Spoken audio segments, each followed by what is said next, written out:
You're with New Australian Bulletin. Check us out at www.newaustralianbulletin.com. We've got a great show right now. We've got veteran British nationalist Nick Griffin and Jim Saleam. I will bow out of this one, and I'm going to let Jim introduce Nick to the audience. So welcome aboard, Jim. Welcome aboard, Nick. Yep. And I'll let you two guys do your thing. Okay, well, good evening, Nick. Good to talk to you. Good to be on the same venue again. Obviously, for the benefit of Australians, your name is, of course, well known here. And like me, you may be styled as a veteran of the nationalist struggle. Just to introduce yourself, could you say a few words about your long political evolution? Yeah, I joined the National Front at the age of 15 in 1974, just as an ordinary young activist.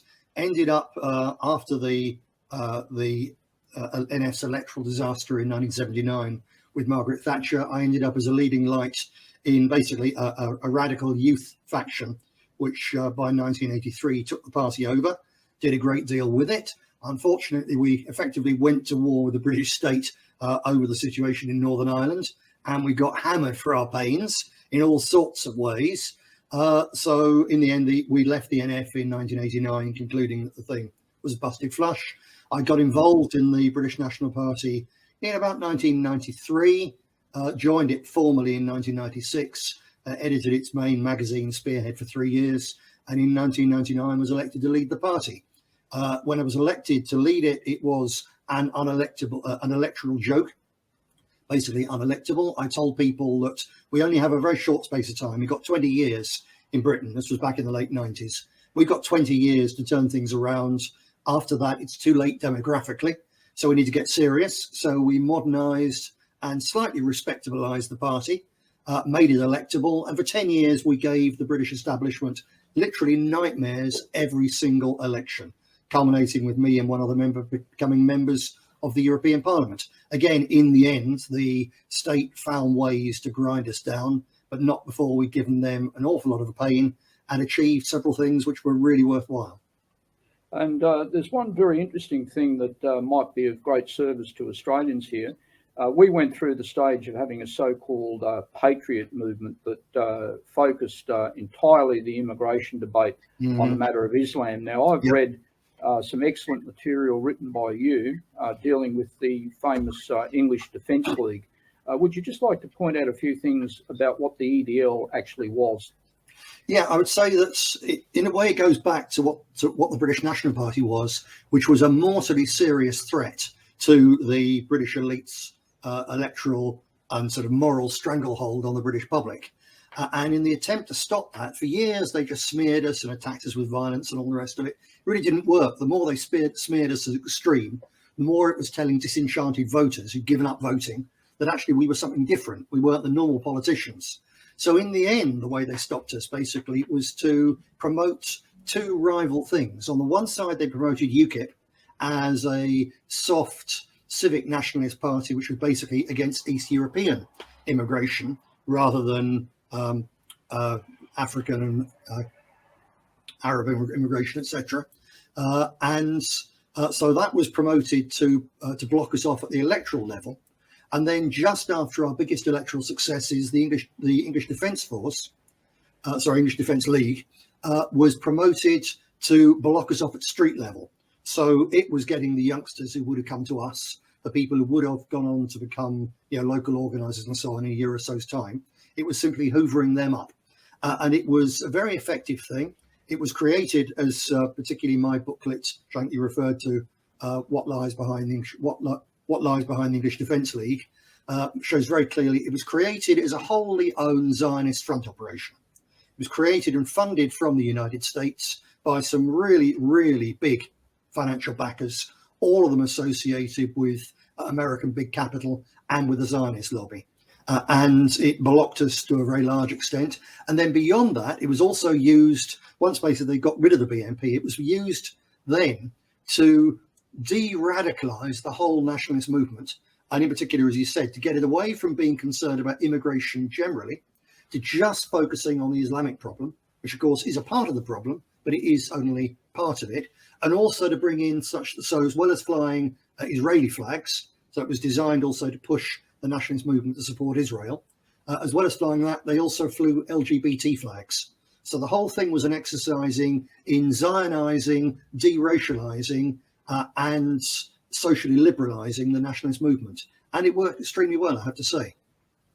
Right. Obviously, you've moved on from the BNP period. I saw a very interesting cast that you did very recently. Some young people approached me recently here and raised some questions about commentary that you felt you were obliged to make about the group Patriotic Alternative. Mm-hmm. And some of them were hoping that PA might be a suitable vehicle for British nationalism in the future. Do you have any comment that you could make about infiltration of movements and how it might in fact work? Yes, when the British National Party was at its peak, we couldn't have a branch meeting anywhere in the country. We had about 50 branches. We couldn't have a branch meeting anywhere in the country without, within a couple of hours of the meeting ending, a full report of the meeting, who was there, what was said, was on one of the far left or anti-fascist Zionist websites. So that tells you the scale of the infiltration, that every single unit of the British National Party had someone working for the other side in it. And when I say the other side, there's the hard left, there's the Zionist element, and they work together, but they're also sometimes hostile. So they're not the same thing. They each have their own moles. We also know that the British state has had a whole section of particularly the Metropolitan Police Force devoted to infiltrating the far left, the radical green movements, and the British National Party for years, with going as far as to put people in who ended up having sexual relationships with members of the target organisation. In some cases, the Met Police in the Green movement actually fathering children by Green women activists. They must have had strong stomachs to do that with some of them, but that's a different story. So infiltration is not something which is a paranoid fantasy. It's something which is carried out on a huge scale against nationalist movements by people with very, very deep pockets. The state's pocket is infinitely deep, and you've got to understand with the left and the Zionist movements as well, they're not just opposing us because they hate us ideologically and ethnically and all the rest of it. They're also doing it because it's a business. They get money from their donors, from the unions, from Soros NGOs, etc., from the Zionist community.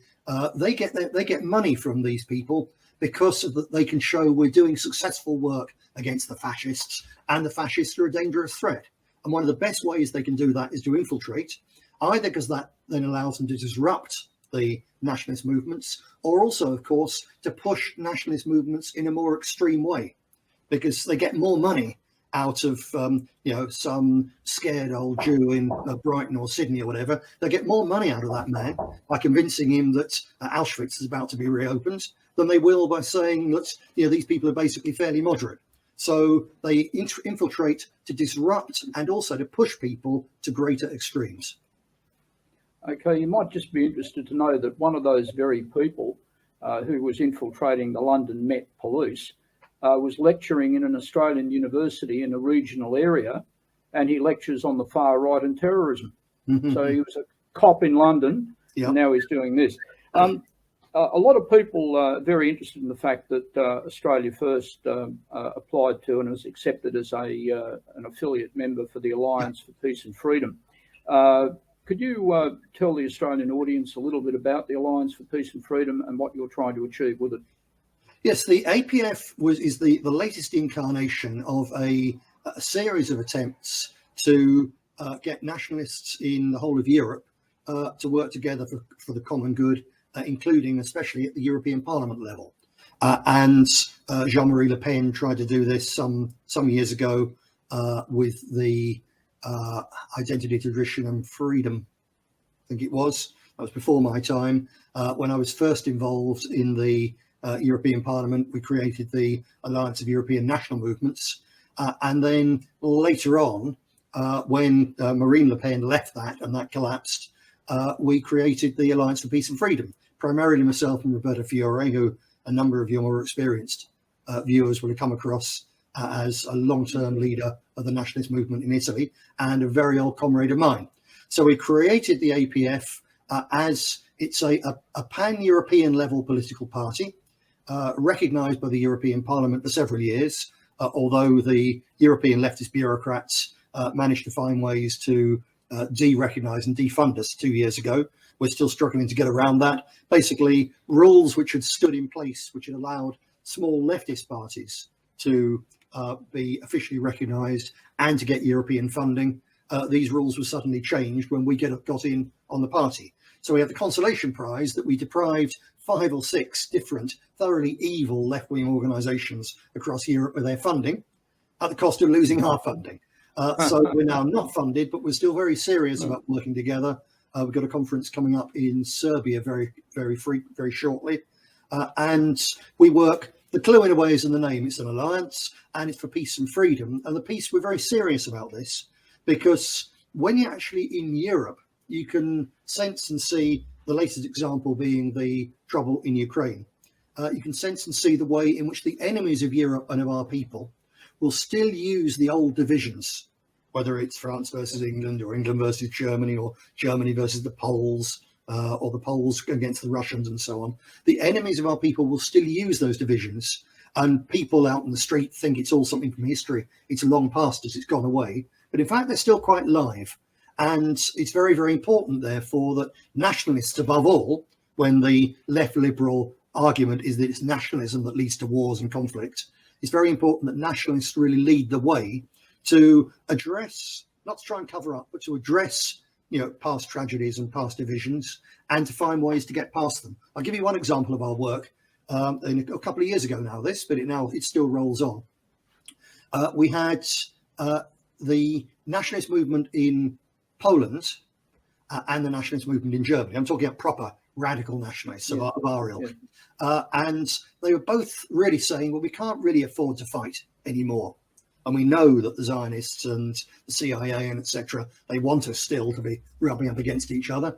So really we need to move on from this. But the leaderships of both groups of organizations simply said, we cannot meet. We can't meet with these people because the past is so raw still for our supporters and so on, that it would cause absolute uproar. We can't do it.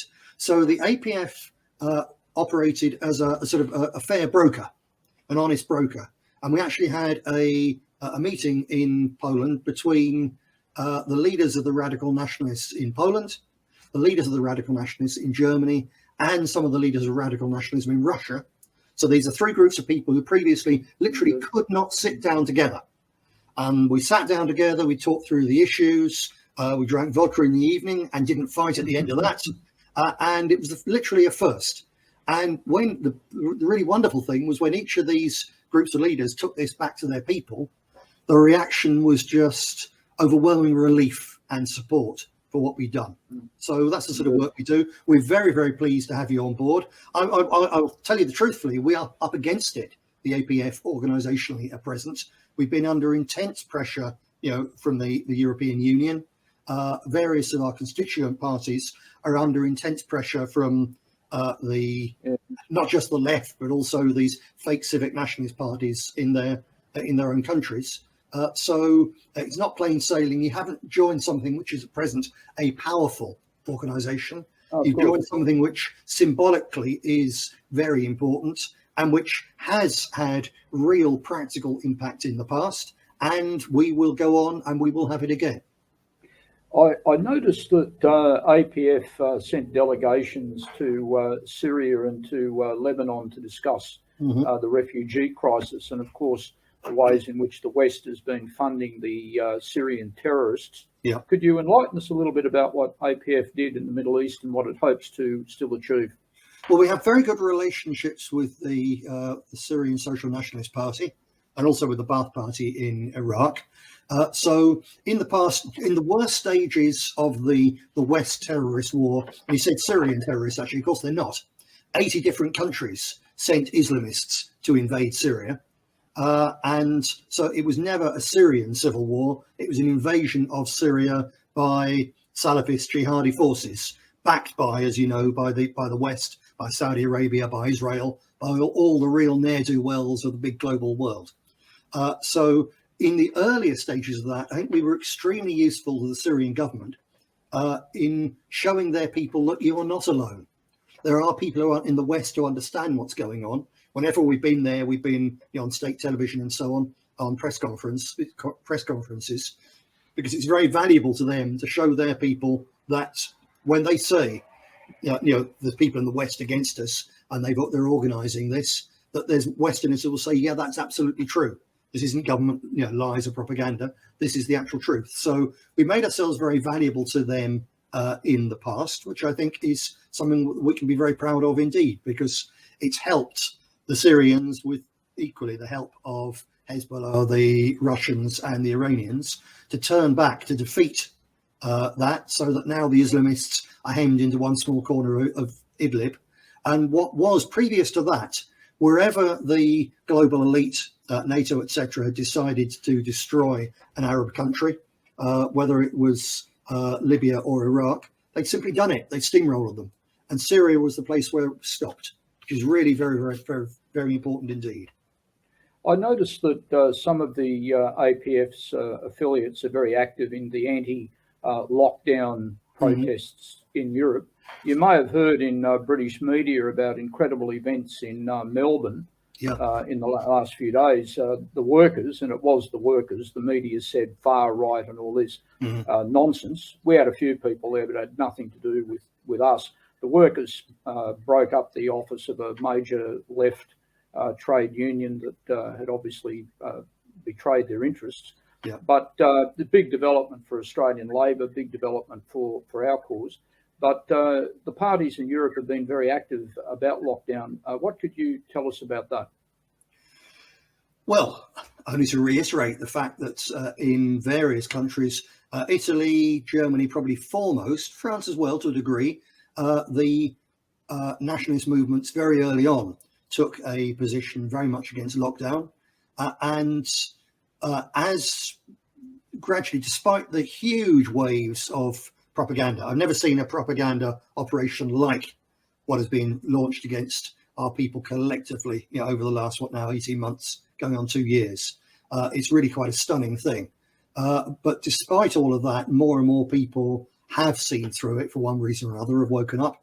And nationalists in various countries, especially affiliates of ours, have played a key role in leading this. Thus far, I think it was very interesting. We expected at the very beginning that the media, after a bit, would seek to demonize the protests by putting all of us in the frame. I've been very heavily involved with Jada Franson, for instance, in this here in Britain.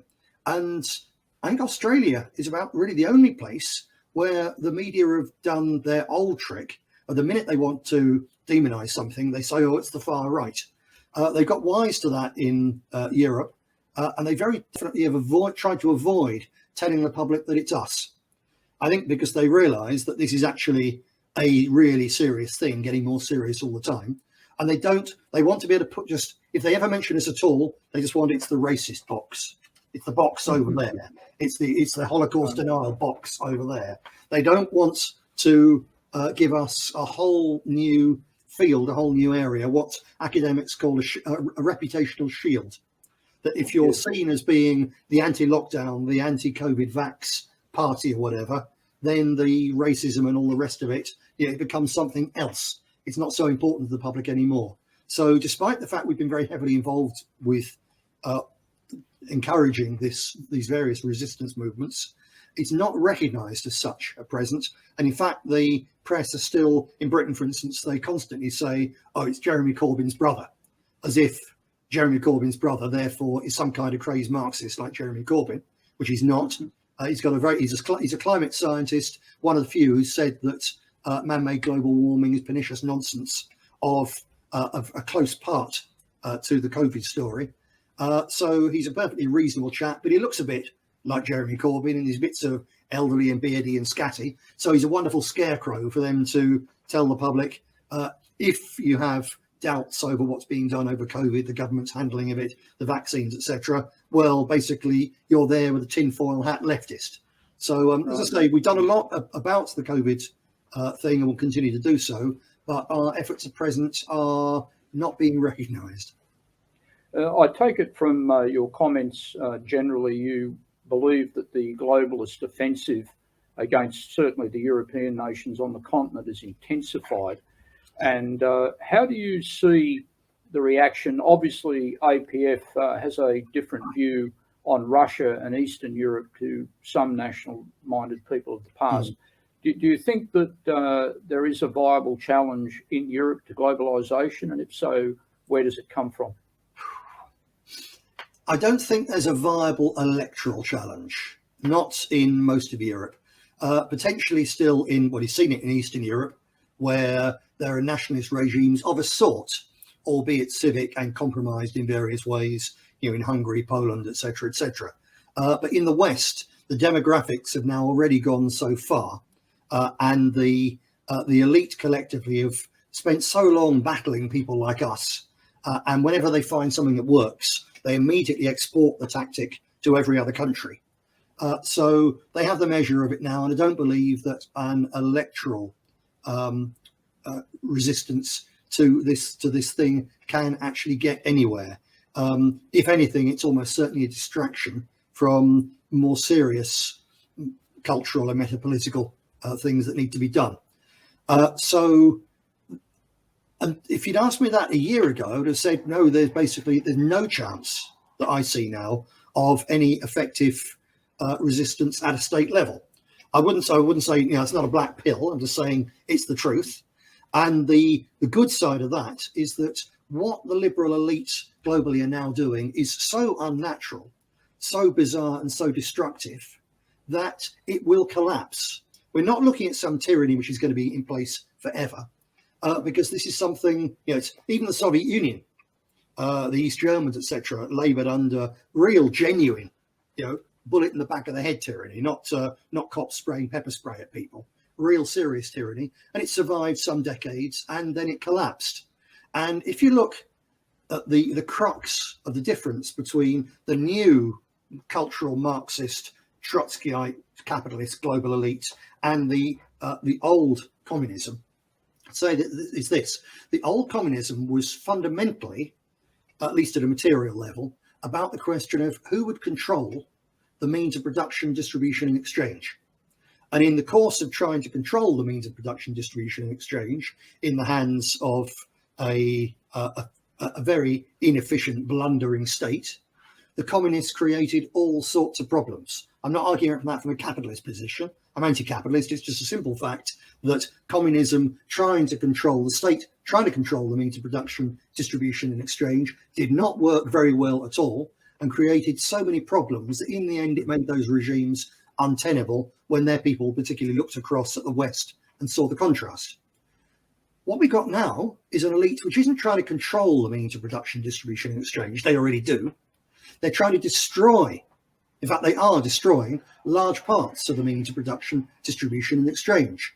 And we got just in the last few days in Britain, I don't know if Australian media have covered this to any extent, if people have noticed, we got the first real sign of this coming home to roost, where because they closed down so many of Britain's coal power stations, we now rely for our electricity on a lot of foreign gas. Foreign gas, for various reasons, has massively gone up in price, with the result that one, they're talking about our lights going out later on this winter, but even before that, literally within days, we had the prospect of, because gas prices have gone up so much, 2 big fertilizer plants just stopped working because they couldn't afford to operate, with the result no one really knew before, that's apart from people in the industry, that a byproduct of fertilizer production is the production of carbon dioxide as an industrial gas. So all of a sudden, Britain's facing a 50% shortfall in its carbon dioxide. This is ironic given all the carbon climate nonsense.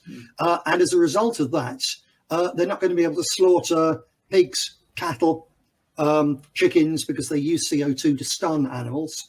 Even if they're able to slaughter them, they can't process and keep the meat because they use CO2 for that.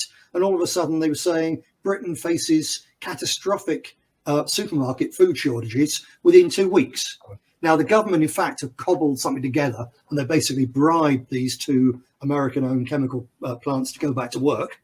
But this shows the beginnings of the effect whereby the elite, as I say, is destroying, consciously and deliberately destroying large parts of the economic base, which makes capitalism work and which makes the consumer society work. And they're quite open about it, as you know, in their own, the Great Reset business, that they're going to drastically suppress our standard of living. So when you've got an elite doing that, I believe that although they think they can just suppress things, they can do this in an organized way. My reading of it is that the whole economy, the world economy, in fact, is so complex that when they start treating it like a game of Jenga and pulling out different blocks, they can't control this. Sooner or later, it will collapse. Therefore, if you'd asked me a year ago, I'd have said, no, don't worry, because we cannot achieve state power through the ballot box, etc., certainly not through violence. We can't achieve it, but don't worry, because this monster oppressing us is going to collapse. And on the other end of that collapse, catastrophic though it will be, young nationalists who've had children, who kept them away from television, from the school system and so on, they and their children and their grandchildren will go on to be part of the great rebuilding. It's inevitable to happen one day. However, the last few months, and especially seeing what's happening in Australia now, when you see huge numbers of ordinary people, ordinary workers, taking to the streets, and normally in 1989 in Eastern Europe, yes, the workers took to the streets, but you have to understand the CIA was behind a lot of that as part of the neocon, Trotskyite, globalist attack on the old communism. Whereas this, and any current recent demonstration has usually had a Soros NGO behind it anywhere in Europe. These demonstrations, and they're happening all over the world, but the whole world right now is looking at Melbourne, at the sheer heroism and courage and right-mindedness of ordinary Australians. These demonstrations are now beginning to take on the look of something different. And it begins to me to look like potentially, there's still no electoral road, it's beginning to look potentially like 1989 in Eastern Europe was at the grassroots. Forget the CIA, forget George Soros. Years ago, I taught East German students English only a couple of years after the fall of the wall. And they all, and their parents and their classmates, went out on the streets to face a monstrously repressive foe just because they couldn't stomach it anymore. And they overthrew it very easily. And there's one piece, before I pass back to you, there's a bit of a monologue here, apologies. There was a piece of footage I showed yesterday on the Templar report from Australia. I think possibly the most telling so far was where there's, outside the besieged Union headquarters, the crowd has drawn back a bit, and there's a couple of lone demonstrators standing on the grass on the road opposite, and a hysterical riot cop armed with some kind of riot gun. I don't know whether it's CS gas or a rubber bullet. Most, a pepper spray almost, yeah. A pepper spray. This hysterical cop comes up with this thing, screaming at this man to get back, and this ordinary worker just stands there. They tell him where to go. And all of a sudden, this cop just goes, and he just backs off because his bluff has been called. And it's not even as if he didn't have a machine gun. It's not that he's going to shoot this bloke and kill him on camera. He can't do that. He's just got, as you say, a pepper spray. But even that, when someone calls his bluff, it's just, go on. Despite the fact that actually they've probably been beating up his police mates for several hours before, and they've richly deserved that because of the way they've treated people. Despite that, all of a sudden, that cop's bottle, that cop's feeling of invincibility and righteous, the rights to beat people up and to hurt them and so on, just suddenly simply goes away. And I think we're very, very close to this becoming something beyond anything we've seen in any time in history, actually. Quite stunning. One thing that affects Australia probably, well, it affects the world, but it affects Australia very, very directly, is this quite incredible recalibrating of the military alliance that the United States has recently come up with Australia and Britain, called AUKUS. And allegedly Australia is joining in the US in its rather false confrontation with China. Obviously, from a European perspective, you see or may see that there's a lot of Russophobia that has led to some of these things. Yep. In Australia's case, Russophobia is something in the background, and but they're pushing this very, very heavily. We're looking at the idea of an armed neutrality for Australia campaign. How do the Europeans see that general issue? How do you market yourselves in keeping Europe out of war, your peoples out of war, and things like that? I think most Europeans are sufficiently unaware really of geopolitical realities and so on. They take enough notice of the media, except when it's on things they know the media is lying to them about, such as the COVID pandemic, that really I think they don't think very much about Australia and confrontation with China and so on.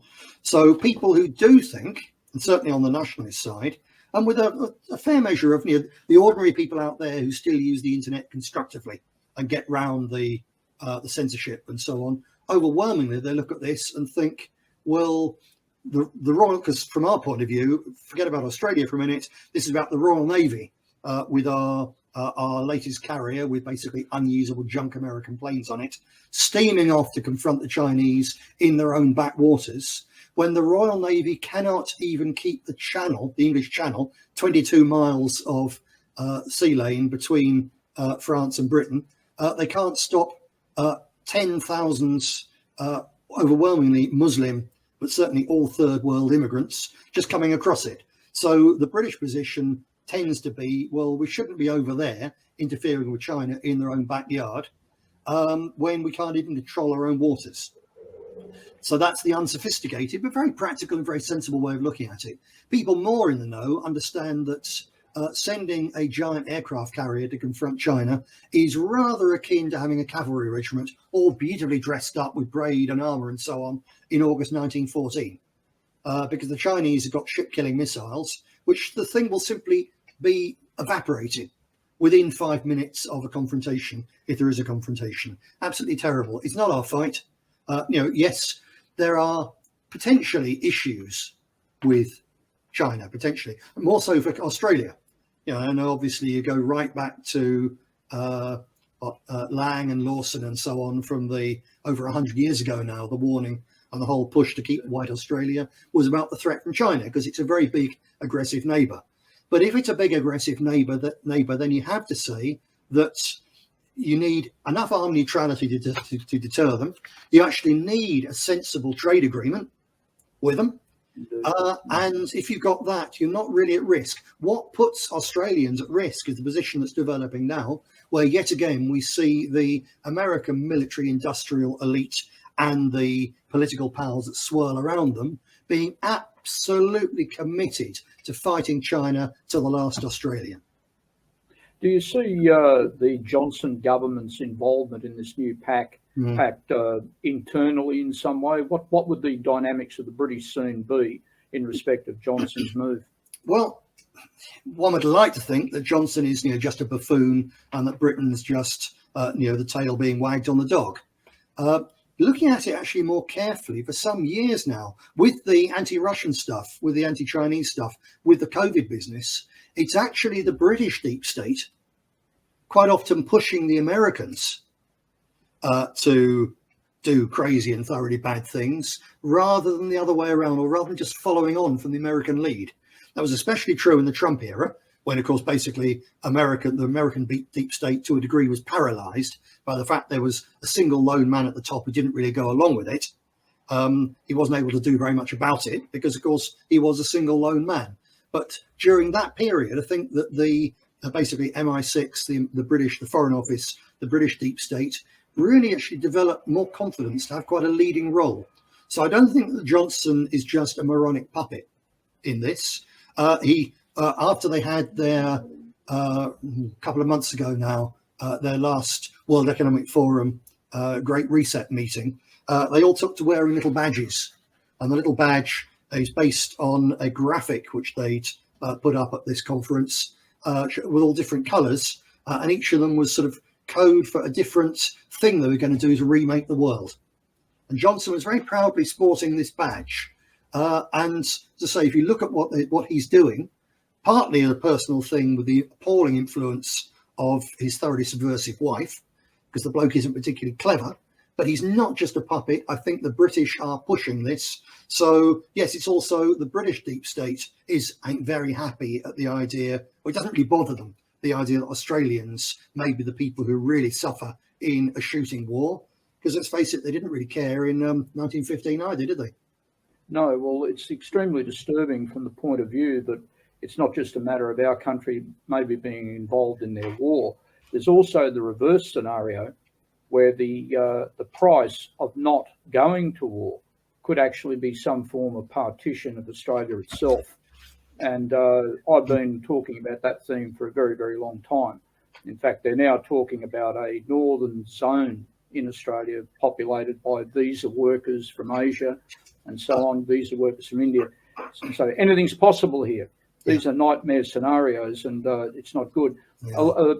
A lot of Australians were taken in when Britain left the European Union. A lot of young people thought that this was a great revolutionary moment for an oppressed people. And let's be honest, the British have been oppressed by the European Union.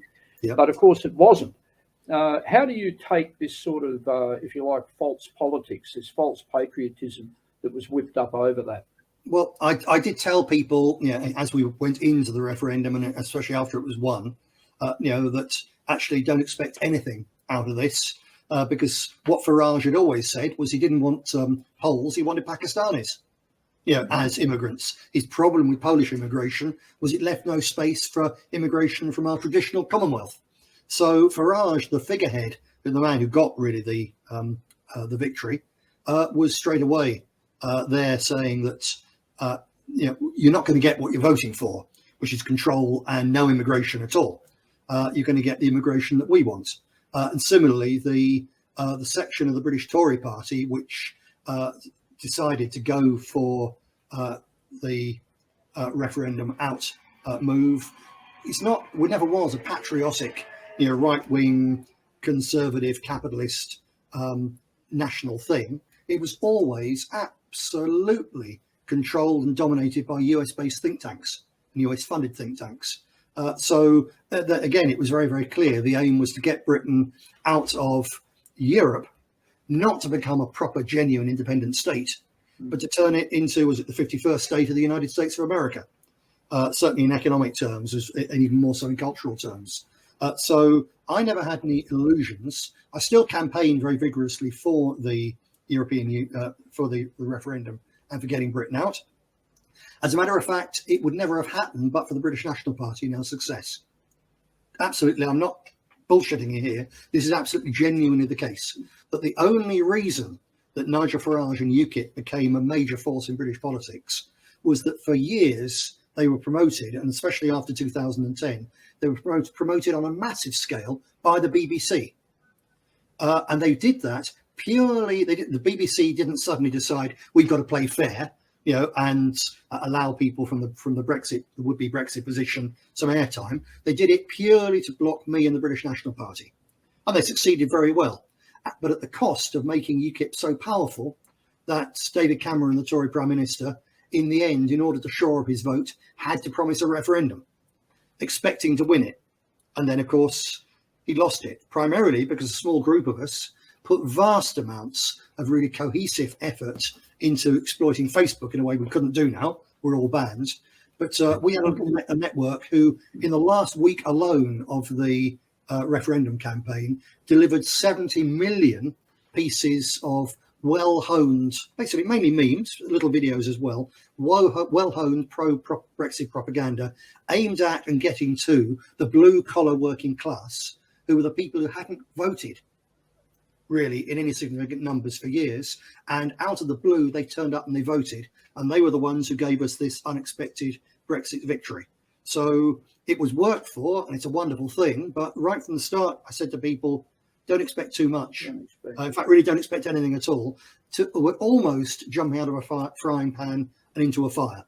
Because theoretically, we're getting back our national independence, but our government does not want to and will not use that independence. And duly, they haven't.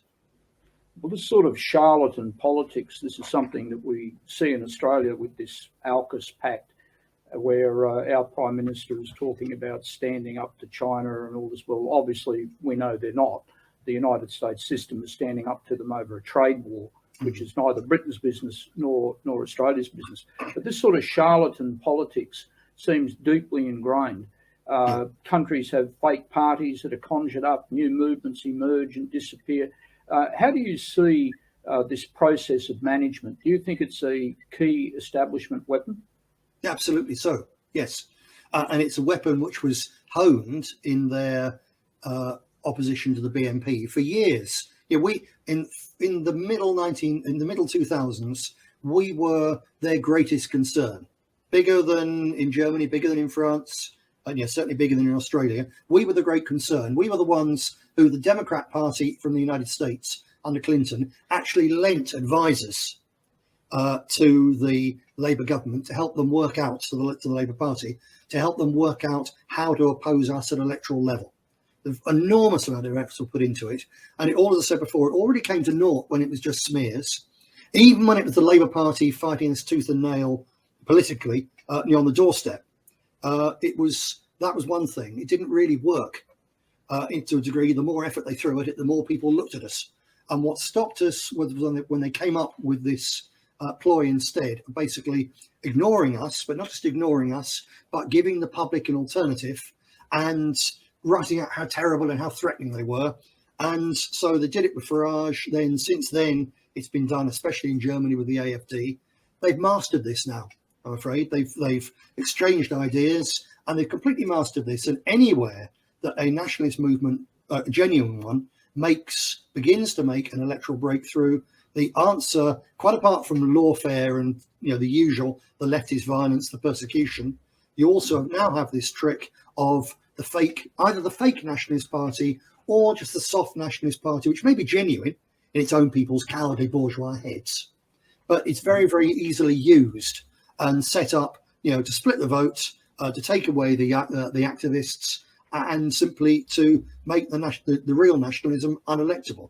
And that is the stage we are now. And as I say, the BNP's effort to become an election-winning, to build an election-winning machine was something which was extraordinarily effective.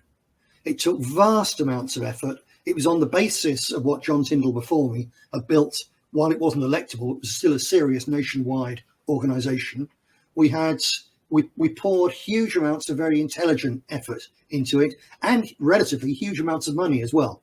You're talking about millions of pounds over some years went into that. And when young nationalists and new people say, oh, we're going to build an election winning machine, don't worry, we'll give the public a choice and we'll get elected, it's either just crushing this stupid naivety, or somewhere along the line it's people deliberately seeking to waste the time of the activists and the money of the supporters and the hope of the voters that something can change like this, because it simply is no longer possible. And again, I say that's not a black pill, that's just realism. And as long as you accept that and then say, well, so we're not, my view of nationalist parties now is you still have to have a party because the public thinks in terms of parties. But a nationalist party should look more like the Socialist Workers' Party did in Britain, which only fought a couple of elections and was so roundly thrashed that even though they told their members the vote didn't count, they're only fighting it so they could use the electoral system to oppose, in fact, as the National Front at the time. But the electoral results were so catastrophic for them that they gave up even on that basis. But they're still the most successful radical nationalist party, radical revolutionary party that there's ever been in Britain. And they've gone on to dominate the teaching unions, large sections of the civil service. They've played a significant part in demolishing and remaking British political and general culture.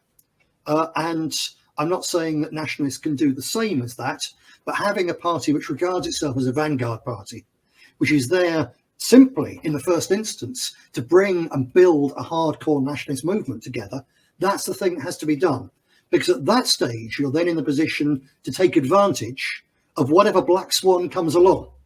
And the growing resistance to the COVID thing is an example of a black swan which a properly organised nationalist movement can really use to its benefit, not necessarily to gain complete state power, but to move another piece towards having an organisation which one day, in some way, which we might not even be able to begin to predict, can either build something which is really effective in one area, or can literally pick power out of the gutter when the old regime, through its own contradictions, has collapsed. As I say, we can't predict what's going on, but the only thing we can predict is that if we don't have a vanguard organization seriously built, seriously equipped, seriously trained, then we cannot take advantage of any opportunity which arises. As I wind up our discussion, without giving away anything, and I certainly wouldn't want you to do anything like that, how do you see your personal role over the next few years? I think primarily at the moment as a writer. I've been heavily involved in writing the last couple of years. So quick commercial plug, these two books from the Templars. I'd be very grateful if you put on the show information a link and so on. So this one, Deus Vult, Reconquista of the West, Handbook for Resisting the Great Replacement, which I believe that you've read fairly recently, Jim. Yes, so this is a book which is mainly writings of mine which went out as radio broadcasts 3 or 4 years ago now. And in the end, we brought them together as one thing around the theme of dealing with the Great Replacement. And the idea with these books, the next one I'll talk about in a moment, is that we talk about the problem to a degree, but primarily we talk about aspects of the solutions, because we don't need now to convince people that mass immigration is replacing us. Everyone who's awakeable already understands that and is either angry about it or in despair about it. And if someone hasn't got it, we don't need to waste time on them. We need to mobilize and organize the people who do get it to do some effective things. So I did that one. More recently, was heavily involved in this. Deus Vult, The Great Reset Resistance, which has just got 2 chapters about the problem of the Great Reset, what it is, Klaus Schwab and all the rest of it. And then the rest looks in various angles. They're both written from very Christian perspectives. Don't bother if you're a crazed atheiist, because you really won't like these. But if you're agnostic or whatever, there's vast amounts of this that you can get. And this is the more cohesive book, because it was written more in a very short space of time about one issue. So having really cut my teeth and got into the deadlines and the discipline of writing books, that I think is really my role over the next few years, to put down my experience, which isn't just my experience. My experience also ties in with old men that I met who've been involved with Mosley, in the 1930s. It involves people who I knew in the National Front who in their youth have been members of the Communist Party. It involves my contact, Jim, with you, over many, many years. So it's not just my experience, it's the collective experience of the older and sometimes wiser heads of the nationalist movement. And putting to young people, this is where we are. And anyone who tells you there's an electoral, easy, soft solution is lying to you. But there's many, many things that you can do in the first instance in your own life. And this is the crux. We don't know how long it's going to be before the inevitable fatal contradictions in this appalling, wicked system out there are going to strike and lay it low. We don't know how much damage it will have done to our culture, our heritage and our race before that happens. What we do know is that even if we're a minority, we're still going to be the biggest minority for centuries in most places. And that even minorities, if they're organized minorities, and if they work to keep their families together and their children together and so on, doesn't matter you're a minority. You can carry on. It's not some disaster. The rather naive, almost civic nationalists, the people who just got the replacement problem, and the Nazis likewise, they all say, 2066 in Britain, we're going to be the minority. If we don't win by then, it's all over. We're going to be exterminated like the white South Africans. No, the white South Africans will be exterminated because there's only a couple of % of the population, and because even they weren't organised. We're going to be the majority for many, many decades after that. It doesn't matter that you're a minority, other than it definitely means you cannot achieve electoral power. But if you look at Northern Ireland, where first the Catholics and now the Loyalists have been the minority, it hasn't meant either community has been exterminated. They've organised their community, they've made their community cohesive, and to a degree, the more pressure they're under, the stronger that community becomes. And we have to face, that's the reality of where we're now going. So young people have to have this reality explained to them, and they have to have it made very, very clear that there's no point you worrying about what's happening out there if you haven't worried about yourself, your family. There's no point complaining about us becoming a minority if you haven't got 4 or 5 children yourself. Or if you're only 18, 19, you're not organising your life towards that goal. So it's things like that, which I think are very, very important for the new era that we're moving into. And that's the thing that I'm going to be writing about and speaking about and pressing most over the next few years. I noticed you make a point about breeding, but I think you overlook certain things because it comes across as if it's a matter of choice, right? Young white people are choosing not to, and a lot of them are not. But we're finding out that the hideous environment we've lived in for the past, since the end of the Second World War, with the kind of chemical saturation of the environment, what effects they've had on the male and female libido. I believe there's an element there that is suppressing that biological cycle. Yep, I think you're right about that. Most people who don't have kids do it by choice, or people will say, "Oh, we can't afford it." And it's true. If you want to buy a flat in London, it needs 2 incomes to do it, so you can't afford it. But you make the choice to buy the flat, and that's what people do instead of having kids in poverty. And you can't tell me that anyone in the West is too poor to have children, because no one is as poor as my great-grandparents were. And probably the same with you as well, in the modern world, where they're literally 1 meal away from starting to starve to death. And they've got no money whatsoever other than what they bring in a day's work.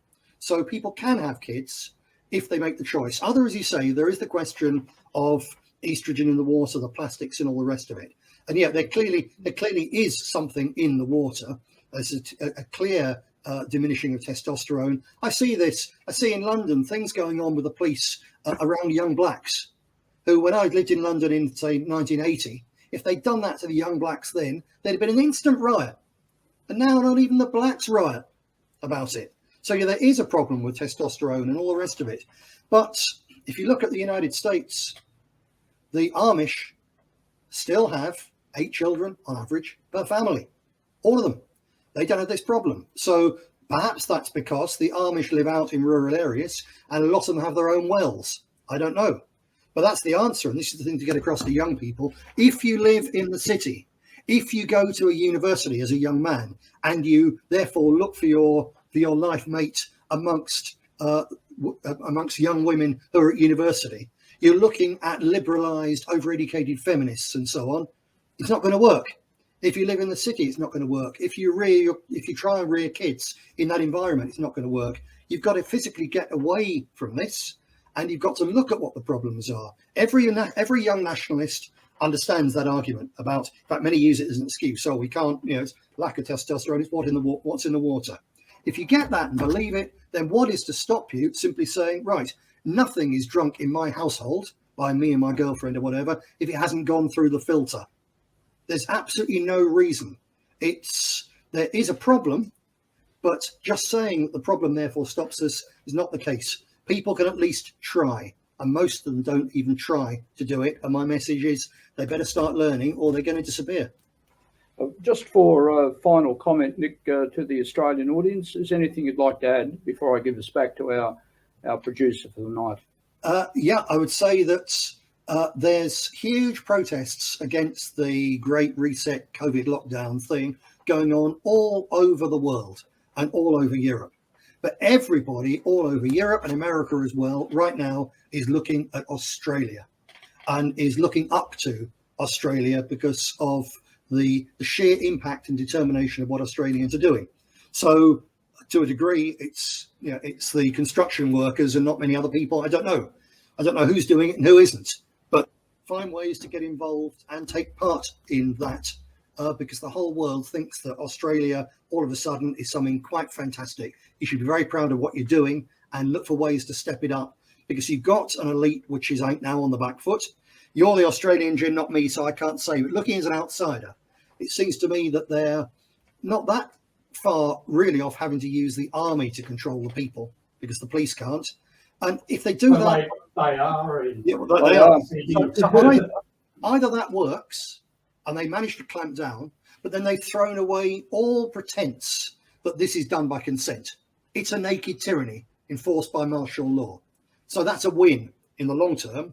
or they find that actually it's one thing using the police, because the police, certainly in Britain, I guess it's the same in Australia these days, they're middle-class university graduates, all are over-educated liberals obsessed with PC and LGBT and all the rest of it. It's one thing using the police to suppress the public, but soldiers are still more like ordinary working class men.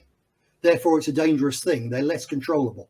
So if they do it and they win, it pushes the movement forward. If they do it and it goes wrong, all of a sudden everything could change. So wherever you are in Australia, if you have the opportunity in any way whatsoever to resist that lockdown and resist it publicly, take the risk and do it. Well, thank you very much for that, Nick. I'll hand us back to our technical assistant, and he'll wrap up. Nathan. Thank you, Jim. But if you could stick around just for a moment, I've got a couple of quick questions for you off air.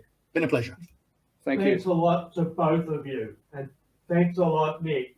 And can I just ask, what's the bust behind you? Oh, the bust. Every Brit would recognise. This is Enoch Powell. The great Rivers of Blood. last Prime Minister of Britain. This is Enoch. And actually, this is a bust of Enoch. Only 3 of these were made by a chap called Turnbull, a really famous sculptor. And Powell actually approved this himself.